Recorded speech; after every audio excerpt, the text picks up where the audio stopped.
কিন্তু দুইটা প্রতি উদ্দেশ্যটা ভাবনা অনলাইন তো এটা ক্যাবিনেট তো 1 ঘন্টা বেশি বসা যায়, এটা করে দিতে পারতেন কিন্তু করলেন না। তাহলে পরিষ্কার যে এখানে সবাই ভোটে অংশ নেই, রাজনৈতিক দলগুলো এটা তারা চান না।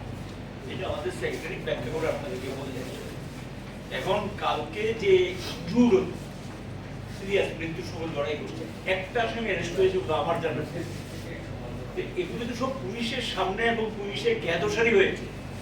কেন একটা আসামি গ্রেপ্তার হবে না? কেন তাদের বিরুদ্ধে ব্যবস্থা নেওয়া হবে না? মানুষের প্রাণঘাতী হামলা করছে, বাড়িঘর পুড়িয়ে দিচ্ছে, বেশ কয়েকটা কিন্তু বাড়িঘর পুড়িয়ে দেওয়ার ঘটনা সংঘটিত হয়ে গেছে। ভোটে এখনো পুরোপুরি শুরু হয়েছে, বাড়িঘর আগুন দিয়ে দিচ্ছে।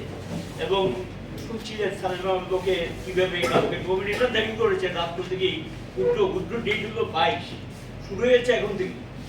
ভোটটাকে টোটালি বংশলো করে শাসক দলের সারা দেশে একটা শিক্ষা পেয়েছে। এর থেকে তো শাসক দলের একটা শিক্ষা নেওয়া উচিত ছিল। মানুষ তো গণতন্ত্রের পক্ষে, দেশের রায়টা পরিষ্কার, কিন্তু এই রাজ্যে শাসক দল কোনো শিক্ষা নেই। তারা গণতন্ত্রের প্রতি কোনো শ্রদ্ধা বা গণতন্ত্রের প্রতি মানুষের অধিকারের প্রতি, সম্মানের প্রতি, মর্যাদার প্রতি কোনো শ্রদ্ধা তাদের নেই। এর থেকে পরিষ্কার যে এরা যে পথে চলছে, মানুষ তো এটাকে ছেড়ে কথা বলবে, আজ হোক কাল হোক মানুষ এটা প্রতিবাদে সামিল হবে। আমরা চাইবো যে সাজেশনগুলি এখন দেওয়া হয়েছে এগুলি তারা কার্যকরী পদক্ষেপ নিই।